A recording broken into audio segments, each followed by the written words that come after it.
तो चलिए आज की इस वीडियो में हम एकांकी के स्वरूप और उसके तत्वों को जानने वाले हैं।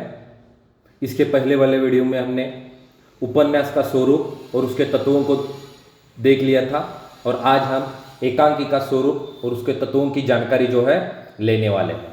तो एकांकी जो है, एकांकी वास्तव में नाटक का एक छोटा रूप होता है और एकांकी एक अंक वाली होती है और इसी कारण उसे एकांकी यह नाम भी दिया गया है।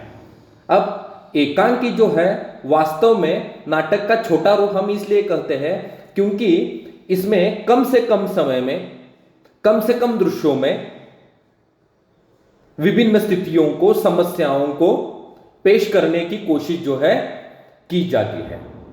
तो हमारे नाटक हो, हमारा नाटक साहित्य हो, हमारा एकांकी साहित्य हो, इसकी एक प्राचीन परंपरा जो है हमारी रही है। तो एकांकी एक अंग का दृश्य काव्य है, यानी एकांकी वास्तव में पढ़ी भी जा सकती है और इसको रंगमंच पर प्रस्तुत भी किया जा सकता है। कहानी उपन्यास की तरह यह केवल पढ़ने वाली विधा नहीं है, इसको रंगमंच के माध्यम से प्रस्तुत किया जा सकता है। इसमें कुछ पात्र होते हैं, उसमें एक विशेष उद्देश्य की अभिव्यक्ति करते हुए केवल एक ही प्रभाव की पुष्टि सृष्टि जो है की जाती है। क्योंकि यहां पर क्या होता है, देखिए कि बहुत सारी समस्याओं को लेकर एकांकी जो है प्रस्तुत नहीं हो सकती क्योंकि इसकी एक सीमा होती है।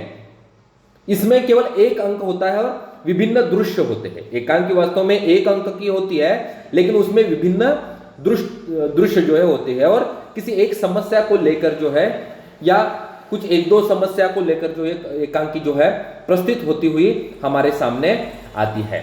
तो कम से कम समय में अधिक से अधिक प्रभाव एकांकी का लक्ष्य होता है। एक अंक वाले नाटक को एकांकी कहते हैं। आप स्क्रीन पर आपको एक अंग दिखाई देगा लेकिन वो गलत हो चुका है थोड़ा। एक अंक वाले नाटक को एकांकी कहते हैं। आकार में छोटा होने के कारण इसमें जीवन का खंड चित्र प्रस्तुत होता है, यानी जीवन के किसी एक अंश का, जीवन की किसी एक घटना का यहां पर अंकन जो है एकांकी के अंतर्गत होता है। नाटक में जो है जीवन के विस्तृत रूप का वर्णन हो सकता है लेकिन एकांकी में जीवन के किसी एक खंड का, जीवन के किसी एक भाग का, जीवन के किसी एक घटना का चित्रण जो है यहां पर होता हुआ दिखाई देता है। अब नाटक के समान जो है इसमें भी नाटक को लिखते समय जिस तरह से 6 तत्वों को ध्यान में रखना जरूरी होता है, इस तरह यहां भी जो है एकांकी का लेखन करते समय 6 तत्वों को जो है लिखना जो है 6 तत्वों को जानकारी लेना जो है जरूरी होता है। अब देखिए कि आज मनुष्य के पास पहले की तरह जो है प्रचुर अवकाश नहीं है, यानी हमारे पास उतना समय ही नहीं है। आज टेक्नोलॉजी इतनी विकसित हो चुकी है, मनुष्य जीवन आधुनिकता के दौड़ में इतना भागता हुआ दिखाई दे रहा है कि उसका जीवन बहुत ही गतिमय हो चुका है और उसके वजह से, उसके कारण जो है हम छोटी छोटी चीजों को केवल पढ़ सकते हैं, नहीं तो हम महाकाव्य, उपन्यास या बड़े नाटक पढ़ने के लिए जो हमारे पास आजकल समय नहीं है। मनुष्य हर चीज को कम समय में जो है करना चाहता है, तो अपनी व्यस्तता के कारण वह महाकाव्यों तथा मोटे मोटे उपन्यासों को पढ़ने और नाटकों को देखने के लिए उसे पर्याप्त समय नहीं मिल पाता। इसलिए थोड़े समय में पढ़ी जाने वाली कहानियों और खेले जाने वाली एकांकियों के प्रति उसका झुकाव जो है स्वाभाविक ही दिखाई देता है। यानी छोटी छोटी एकांकियों को देखने के लिए लोगों की आज भीड़ जो है दिखाई देती है। इसका कारण है कि लोगों की व्यस्तता जो है, ठीक है। तो यह है एकांकी का स्वरूप। आप इतना ध्यान में रखिए कि एकांकी एक अंक वाले होते हैं और उसमें विभिन्न दृश्य होते हैं। उसमें जीवन के किसी खंड, जीवन के किसी एक अंश या जीवन के किसी एक घटना का चित्रण जो है होता है। अब एकांकी को लिखते समय लेखक को, एकांकीकार को किन बातों को ध्यान में रखना जरूरी होता है, किन तत्वों को ध्यान में रखकर वह एकांकी जो है पाठकों के समक्ष प्रस्तुत कर सकता है, तो वह एकांकी के तत्व उन्हें कहते हैं। और उन तत्वों में पहला तत्व आता है कथा वस्तु। अब आप किसी भी विधा को या उसमें भी ज्यादातर जितने भी गद्य की या उपन्यास कहिए या महाकाव्य हो या नाटक हो या कहानी हो, इस तरह एकांकी है, तो इसमें जो है कथा वस्तु तत्व जो है महत्वपूर्ण है। कथा वस्तु के से माध्यम से एकांकीकार अपना उद्देश्य व्यक्त करता है, इसे वह प्रभावशाली ढंग से प्रस्तुत करता है और अपेक्षित प्रभाव उत्पन्न करने के लिए इसे कथा के क्रम में इस प्रकार योजना करता है कि दर्शक का मन उसमें रम जाए, कहीं भी न वह उचट पाए।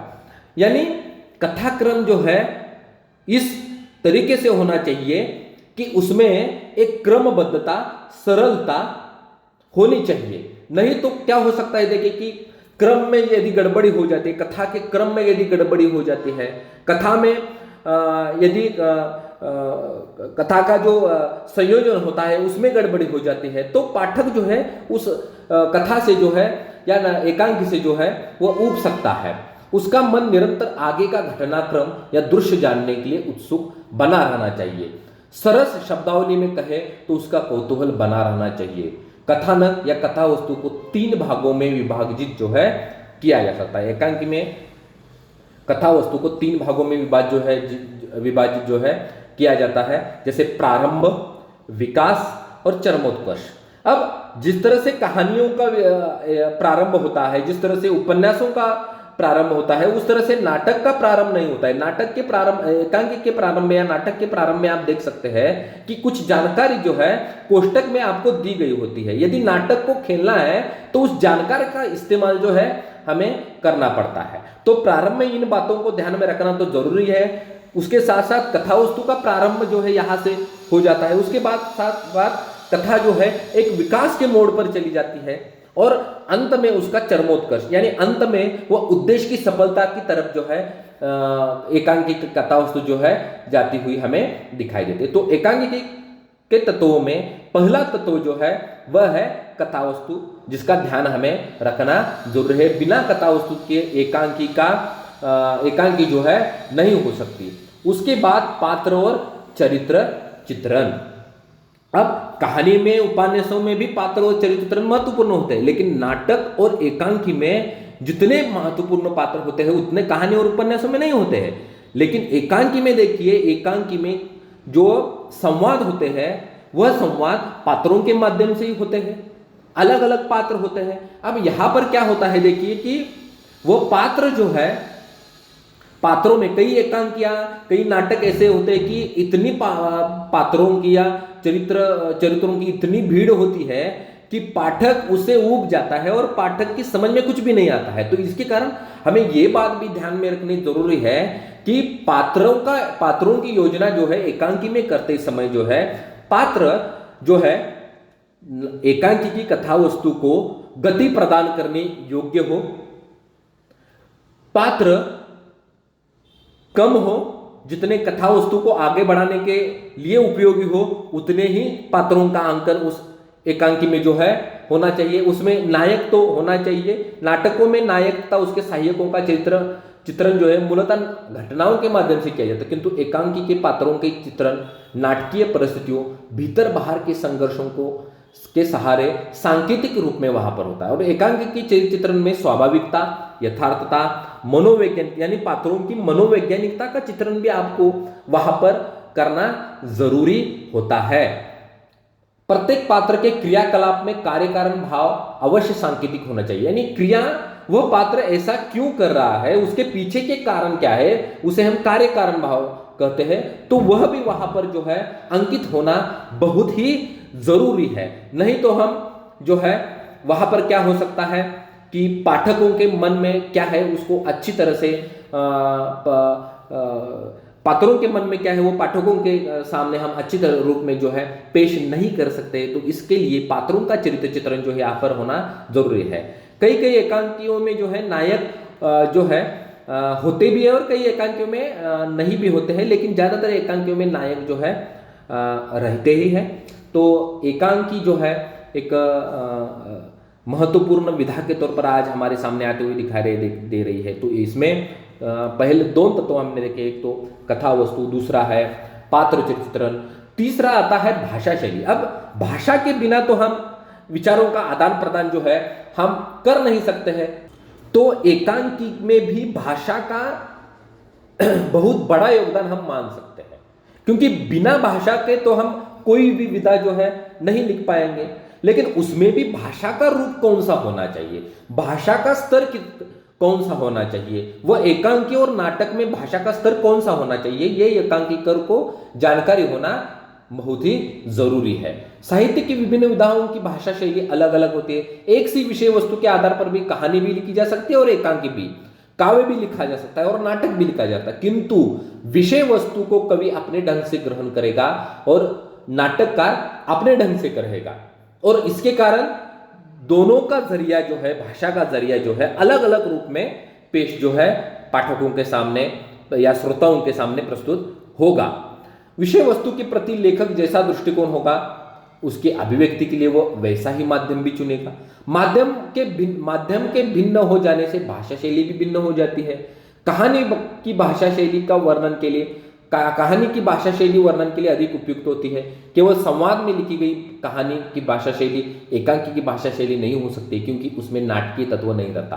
क्योंकि कहानियों में पात्रों के संवाद रहते हैं, लेकिन उसमें नाटकीय तत्व जो है आपको दिखाई नहीं देगा। तो एकांकी में वो नाटकीय तत्व होता है, तो वो भाषा में भी वह तत्व आना जरूरी है। तो एकांकी की भाषा शैली के संबंध में बात और ध्यान देने योग्य, भाषा का प्रयोग पात्र की शिक्षा, उसका सांस्कृतिक वातावरण, परिस्थितियों, विविध परिस्थितियां होते हुए जिसके कारण पात्र जो है अलग अलग रूप में हमारे सामने पेश होते, तो उसके अनुरूप, पात्रों के अनुरूप, घटना के अनुरूप, विषय वस्तु के अनुरूप, परिस्थिति के अनुरूप, वातावरण के अनुरूप जो है भाषा का प्रयोग जो है या शैली का प्रयोग जो है अलग अलग रूप में वहां पर आना चाहिए। उसके बाद आता है देश काल वातावरण। अब समझ लीजिए एकांकी हो नाटक हो, वह किस समय का है, किस परिस्थिति का है या कौन सी परिस्थिति का है, कौन से स्थल का है, यह जानकारी पहले हमें लेना जरूरी है।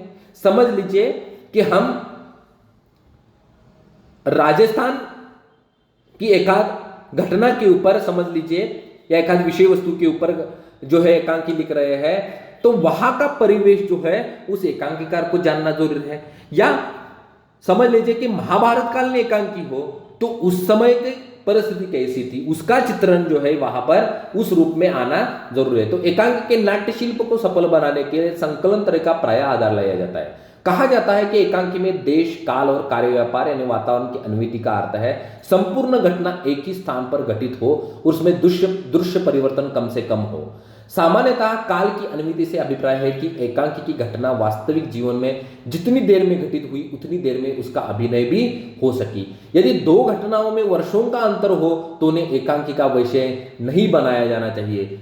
यानी घटनाओं के एकांकी में यदि दो घटनाएं ऐसी है, एक घटना ऐसी है कि समझ लीजिए महाभारत की आप ले रहे हैं और एक घटना आप आधुनिक काल की यानी आज की ले रहे हैं, तो वह एकांकी जो है, एकांक का विषय जो है नहीं बन सकता है। तो कार्य की अनुमति का अर्थ है प्रासंगिक कथाओं को उसमें स्थान न दिया जाए और कार्य व्यापार में कर्मिकता बनी रहे।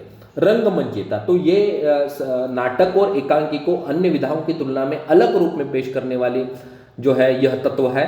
एकांकी के सफल अभिनय के लिए उपयुक्त रंगमंच सज्जा के साथ साथ कुशल अभिनेताओं का होना अनिवार्य है, क्योंकि एकांकी के मूल उद्देश्य की अभिव्यक्ति का मुख्य दायित्व इन्हीं पर ही होता है। यानी एकांकी जैसे मैंने पहले भी आपको बताया कि एकांकी केवल पढ़ी नहीं जाती है, तो एकांकी को रंगमंच पर प्रस्तुत किया जाता है, तो वो रंगमंचिता का ध्यान रखना वहां पर जरूरी है। अब रंगमंचिता का ध्यान रखते समझिए पात्रों की वेशभूषा के बारे में, पात्रों के संवादों के बारे में या उनके अभिनय के बारे में सब कुछ जानकारी जो है रंगमंचिता के अंतर्गत जो है हमें लेना जरूरी है। और अंत में आता है उद्देश्य। अब कोई भी घटना हो, मनुष्य का कोई भी कार्य हो, तो हमें जो है उसमें उद्देश्य जो है हमारे सामने होता है। बिना उद्देश्य के कोई मनुष्य कोई भी कार्य नहीं करता है। उद्देश्य यानी प्रयोजन भी हम उसे कर सकते हैं। एकांकी का कोई उद्देश्य होना ही चाहिए। यानी किसी को काम नहीं है और कम हमारे पास बहुत समय इसलिए हमें एकांकी लिख रहा हो, ऐसा कभी नहीं होता है। तो उद्देश्य को ध्यान में रखकर ही एकांकी लिखी जाती है। तो एकांकी का उद्देश्य पुष्प में गंध की बात ही उपस्थित रहता है। जिस एकांकी का उद्देश्य जितना लोक मंगलकारी होता है उसका साहित्यिक मूल्य भी उतना ही अधिक बढ़ जाता है। तो एकांकीकार का उद्देश्य पात्रों के माध्यम से व्यंजित होता है। हिंदी साहित्य कोश में उद्देश्य तत्व के संबंध में इस प्रकार वर्णित है कि उद्देश्य वह तत्व है जिसमें लेखक की सामान्य या विशिष्ट जीवन दृष्टि का विवेचन होता है और जो उसकी कृति में कथा वस्तु के विन्यास, पात्रों के योजना, वातावरण के प्रयोग आदि में सर्वत्र निहित पाई जाती है। यानी उद्देश्य हर एक तत्व में आपका बना रहना चाहिए। हर एक तत्व में पाठकों के या श्रोताओं के सामने वो उद्देश्य जो है सामने आना चाहिए। तो इस तरह से यह एकांकी के 6 तत्व है। इन 6 तत्वों की जानकारी हमने देखी है। कथा वस्तु है, पात्र चित्रण है, देश काल वातावरण है, या उद्देश्य है, रंगमंचिता है, भाषा शैली है। तो इन तत्वों को आप ध्यान में रखें। यदि आपको कोई शंका हो तो हमें आप पूछ सकते हैं या आप मैसेज भी जो है कर सकते हैं। तो आज के लिए इतना ही काफी है। धन्यवाद।